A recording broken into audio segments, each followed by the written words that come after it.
Bruit de bottes et menaces de guerre. Le président de la République a commémoré le 8 mai. Le 8 mai 1945, c'était en effet la fin de la Seconde Guerre mondiale en Europe, mais ce n'était pas la fin des guerres. Et depuis un an, avec le conflit meurtrier en Ukraine, eh bien on réalise que pour l'Europe, la guerre n'est pas une affaire passée, c'est maintenant notre présent. Longtemps, les gouvernants ont voulu faire croire que les boucheries meurtrières étaient derrière nous. Au lendemain de la Première Guerre mondiale, ils ont servi le même baratin à la population pour faire oublier les 10 millions de morts, les millions de blessés, d'amputés, de gueules cassées. Et puis, au bout du compte, 20 ans plus tard, en 1939, eh bien, c'était une nouvelle guerre mondiale, la Deuxième Guerre mondiale, qui fit encore plus de morts.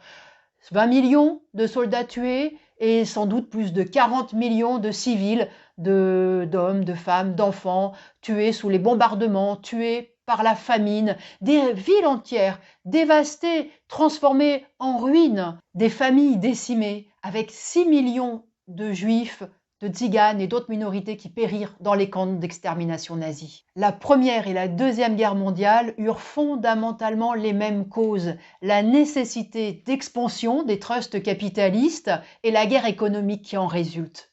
La guerre économique est une loi du fonctionnement du capitalisme parce que ce système est basé sur la propriété privée des capitaux et sur la concurrence, sur la compétition. Alors, la guerre mondiale, eh bien, elle va de pair avec cette guerre pour les marchés, pour les matières premières, pour les procédés de fabrication à l'échelle internationale. La Première Guerre mondiale devait être suivie d'une Deuxième Guerre mondiale, et cette Deuxième Guerre mondiale sera suivie d'une troisième. Il en sera ainsi tant que l'impérialisme continuera de régner.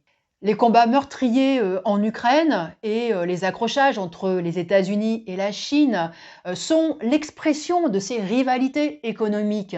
Et aujourd'hui, eh bien, ils rendent de plus en plus concrète la menace d'une guerre généralisée.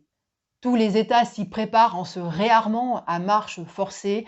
À nous de dire non à cette nouvelle guerre impérialiste. Ce combat, il faut le mener et il va de pair avec le combat social que nous avons à mener contre le pouvoir d'une classe capitaliste qui est prête, pour ses parts de marché et pour ses profits, à plonger l'humanité dans une nouvelle barbarie.